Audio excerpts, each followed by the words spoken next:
प्रकृत प्रेम केउ बयस हुए। प्रकृत प्रेम कौन निर्दिष्ट बयसर सीमार बंधा नुहे। यह बयस ठारू अधिक मनर पक्वता बुझामणा एवं दायित्वबोध उपर निर्भर करे। प्रकृत प्रेम देखंतु आपण जानिथिबे एमिति किछि समय अछि जो समय कि प्रेम हुए किंतु ताकू प्रेम कुहा जायनि, ताकू आकर्षण कुहा जाय। आपण जानिथिबे गोटे किशोर पिला, किशोर पुओ हो किबा किशोरी झियो हो, एमिति किछि बयस अछि जो बयस रे कि परस्पर प्रति परस्पर आकर्षण होइथाय। सेमाने भाबंती जे हमकु प्रेम होइछि, आमे ताकू भल पाउछु, किंतु ताकू प्रकृत प्रेम कुहा जायनि। तो आपनको मो नंबर एठी कहिदाकू चाहे जे प्रकृत प्रेम केतेबेले हुए। भिन्न बयस रे प्रेमर स्वभाव। 15 ରୁ 20 वर्ष बयस रे जो प्रेम हुए ताकू किशोर बयस बोली कुहा जाय। एही समय प्रेम अधिकांशतः आकर्षण, भावना और कल्पना उपरे आधारित। सुंदर हुए किंतु स्थायी हेबार संभावना बहुत कम।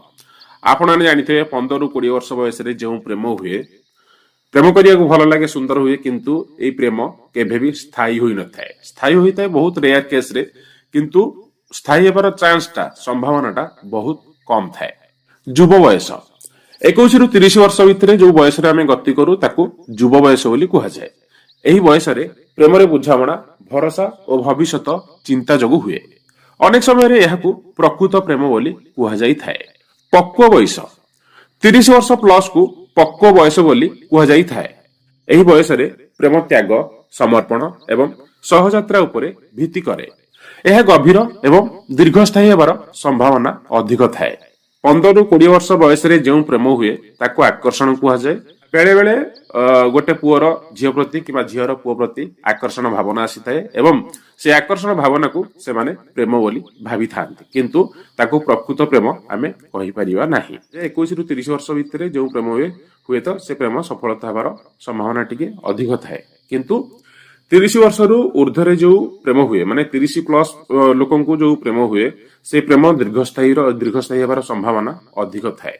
कारण सेतेबेलर प्रेम आकर्षण न थाए, बुझामणा, भल पाइबा एवं समर्पणर भावना थाए। तेणु करी सेई बयस रे जो प्रेम हुए अधिकांश माने चिरस्थायी हेबार संभावना अधिक थाए। प्रकृत प्रेम सेई बयस रे हुए जेतेबेले आपण अन्य जणको बुझिबा, ग्रहण करिबा एवं तांको पई दायित्व नेबाकू प्रस्तुत हुअंती, सेतेबेले ही प्रकृत प्रेम होइथाय।